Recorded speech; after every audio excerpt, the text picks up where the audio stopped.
Good morning class. Today I am discuss about bone structure, general structure of a long bone and some terminology related to skeletal system and some cranial bones. So let's come to the point. First one is general structure of a long bone. Means कि एक लंबी हड्डी जो long bone कहलाती है तो उसका general structure क्या होता है. These have diaphysis and two epiphysis, or the diaphysis is composed of compact bone with a central medullary canal containing fatty yellow bone marrow. The epiphysis consists of an outer covering of compact bone with spongy bone inside. Means कि अगर हम general structure of bone देखेंगे एक long bone का तो उसमें एक डायाफैसिस होता है, बीच में एक डायाफैसिस होगा, अभी हम इसका पिक दिखाएंगे, और दो मतलब कि दो एपिफाइसिस होते हैं, एक टॉप इंड पे एक लोअर इंड पे, दोनों साइड पे एपिफाइसिस होते हैं. तो डायाफैसिस होता है तो इसमें सेंट्रल मेडुलरी कैनाल भी होता है. इस मीन्स कि अगर बोन को हम ब्रेक डाउन करके देखेंगे तो उसमें सेंट्रल यानी बीच में एक कैनाल होती है जिसमें fatty yellow bone marrow inside, यानी इनसाइड पे क्या होता है, fatty yellow bone marrow. The epiphysis consist of outer covering of compact bone. जो एपिफाइसिस होते हैं दोनों इंड पे, तो वो अगर इनसाइड अगर अंदर साइड पे हम देखेंगे तो वो स्पंजी होते हैं कि स्पंज लाइक स्ट्रक्चर होता है जिन पे हमारी रेड ब्लड सेल्स बनती हैं. सो ये आप पिक देख पा रहे हैं, इसमें जैसे अभी मैंने बताया था ये बीच वाला पोर्शन है डायाफाइसिस है, और टॉप इंड और लोअर इंड ये दोनों हैं आपके एपिफाइसिस, और स्पंजी बोन जिसका भी मैंने डिस्क्रिप्शन किया है वो एपिफाइसिस के इन साइड पे पाया जाता है, जो कि स्पंजी, यहीं पे ही हमारा रेड ब्लड सेल्स का फॉर्मेशन होता है. और ये जो मैंने अभी मेडुलरी कैनाल्स की बात की है, और ये मेडुलरी कैनाल बीच में आपको दिखाया गया है. नेक्स्ट इसमें जो डायाफाइसिस होता है इसमें न्यूट्रिएंट्स आर्टरी भी होती हैं जो कि बोन के ग्रोथ के लिए हेल्प करती हैं. नेक्स्ट है blood and nerve supply. Blood supply to the shaft of the bone derived from one or more nutrient artery. The sensory supply usually enters the bone at the same site as the nutrient artery. Means कि blood supply और nerve supply और nutrient supply ये तीनों bone के shaft यानी बीच वाले portion से ही होती हैं. Some terminology related to the skeleton. जो हमारा बोन सिस्टम होता है स्केलेटल सिस्टम, तो इसमें कुछ टर्मिनोलॉजी भी हैं जो कि बार बार यूज़ होती हैं, इनको भी आपको पढ़ना है. नेक्स्ट फर्स्ट वन है आर्टिकुलेटिंग. आर्टिकुलेटिंग वर्ड जहाँ पे भी यूज़ होता है इट मीन्स की फॉर्मेशन ऑफ अ जॉइंट. जैसे कि हमारे घुटने का जॉइंट हो गया, नी जॉइंट हो गया, ये सारा आर्टिकुलेशन जहाँ पे भी वर्ड यूज़ होगा इट मीन्स की formation of a joint. Next है आर्टिकुलेशंस. आर्टिकुलेशन वर्ड वहाँ पे यूज़ होगा जहाँ पे अ जॉइंट बिटवीन टू और मोर बोन्स, यहाँ एक से अधिक बोन्स या फिर यानी जैसे दो बोन्स से मिलकर के कोई जॉइंट बनता है या तीन बोन से मिलकर के बनता है तो वो आर्टिकुलेशन कहलाता है. नेक्स्ट है फोरामेन. फोरामेन वर्ड जहाँ पे भी यूज़ होगा a whole in a structure, मतलब कोई भी स्ट्रक्चर, जैसे कि हमारी रीढ़ की हड्डियाँ यानी वर्टिब्रल फोरामेन, उसमें से सारी हड्डियों के बीच में होल होता है तो उस होल को हम फोरामेन बोलते हैं. Next fossa. फोसा एक ऐसा वर्ड है जो हॉलो और डिप्रेशन को इंडिकेट करता है. जैसे कोई खोखला वर्ड, जैसे हमारे क्रेनियल कैविटी होती है वो खोखली होती है अंदर से, तो ऐसा प्लस डिप्रेशन यानी थोड़ा सा दबाव वाली जगह, जहाँ पे थोड़ा सा दबा हुआ जगह होगा वहाँ पे फोसा वर्ड यूज़ करते हैं. नेक्स्ट है सूचर. सूचर एक ऐसे वर्ड हैं जो कि इमूवेबल जॉइंट के लिए यूज़ होते हैं. ये हमारे स्कल पे पाए जाते हैं.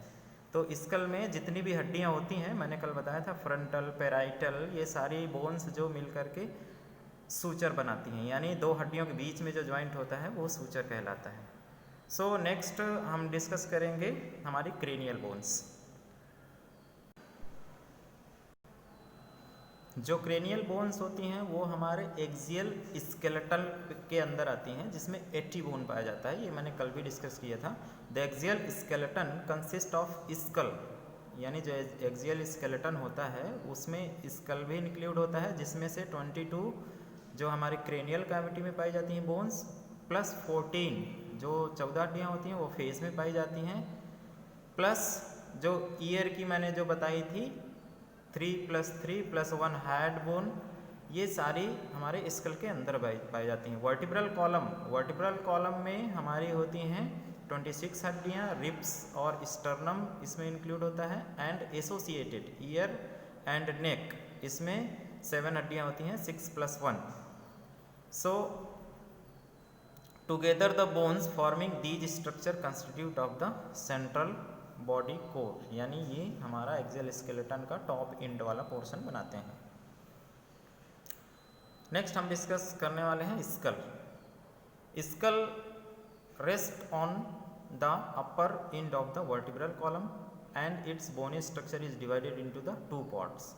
यानी जो हमारा स्कल होता है, तो स्कल हमारे जो वर्टिब्रल कॉलम होता है उसके टॉप एंड पे होता है, यानी इसके ऊपर हमारा बोनी स्ट्रक्चर जो होता है क्रेनियल, तो वो हमारा रेस्ट करता है इसमें। एंड फेस, तो हमारा जो स्कल, क्रेनियल और फेस, क्रेनियल में हमारी 8 हड्डियाँ होती हैं और फेस में हमारी 14 हड्डियाँ होती हैं, तो ये मिलकर के पूरा स्कल बनाते हैं। ये आप पिक देख पा रहे हैं, कल मैंने वीडियो में भी दिखाया था। ये सारी बोन्स हैं जो हमारे क्रेनियल कैविटी में यानी क्रेनियल में पाई जाती हैं। इसमें से फ्रंटल बोन होती हैं, पेराइटल बोन होती है, टेम्पोरल होती है, ये सारा हमारा जो पिक है, तो ये bones of the skull and there structure का पिक है, इसको ड्रॉ करना है।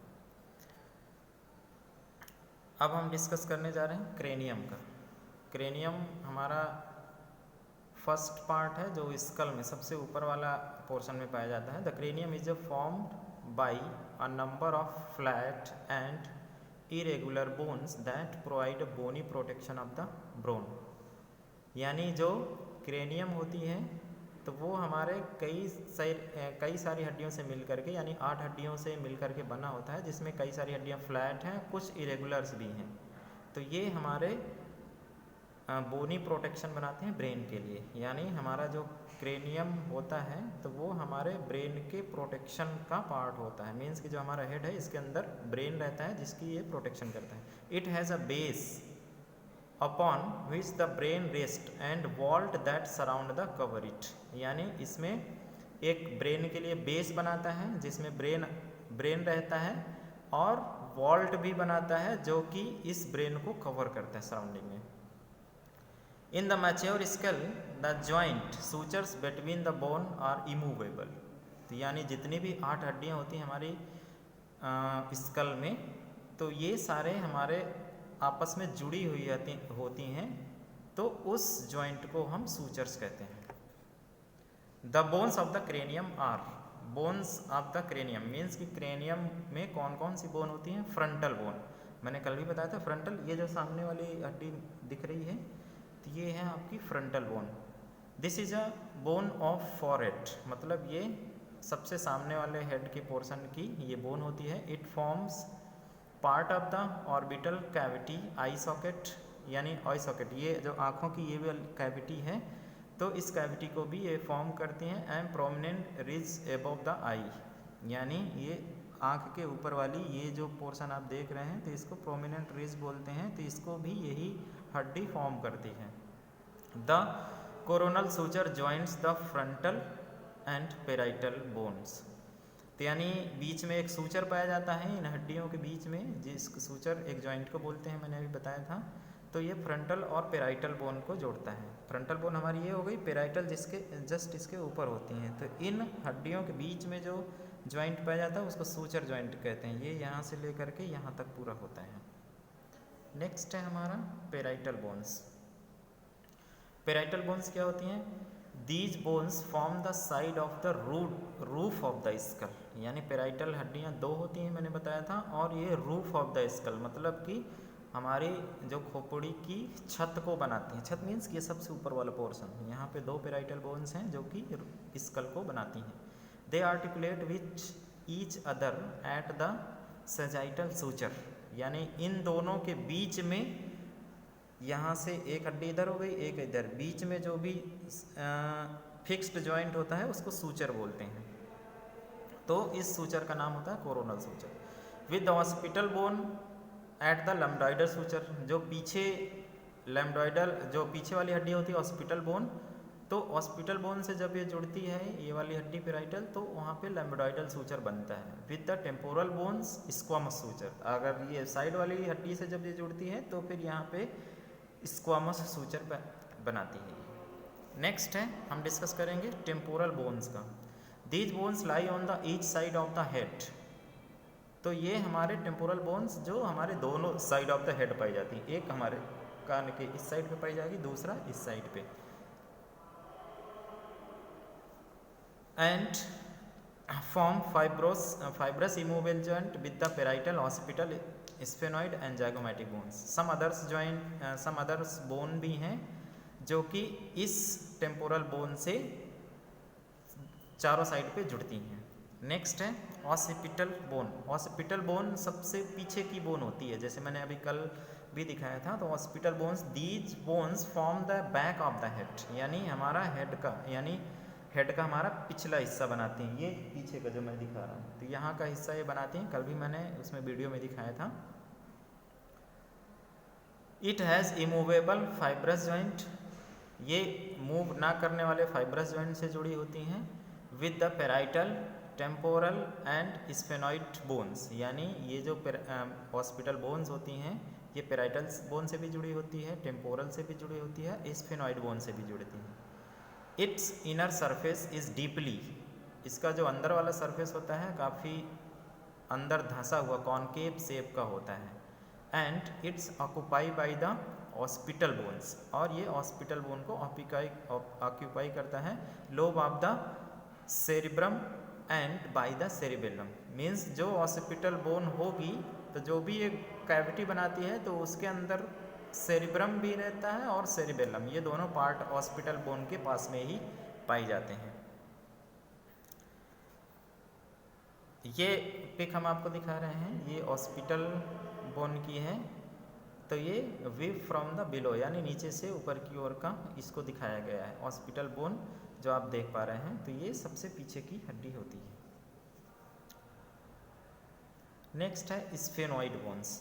This bone occupy middle portion of the base of the skull. Sphenoid bone मैंने उस दिन भी बताया था कि ये थोड़ा अंदर साइड पे रहती है, तो ये हमारे बेस ऑफ द स्कल का मिडिल पोर्शन पे पाई जाती है। And it's articulate with the occipital, temporal, parietal and frontal bone, यानी ये जो स्फेनॉइड हड्डी होती है तीन हड्डियों से मिल जाती है, यानी ये आर्टिकुलेट होती है, जुड़ती है उन हड्डियों से।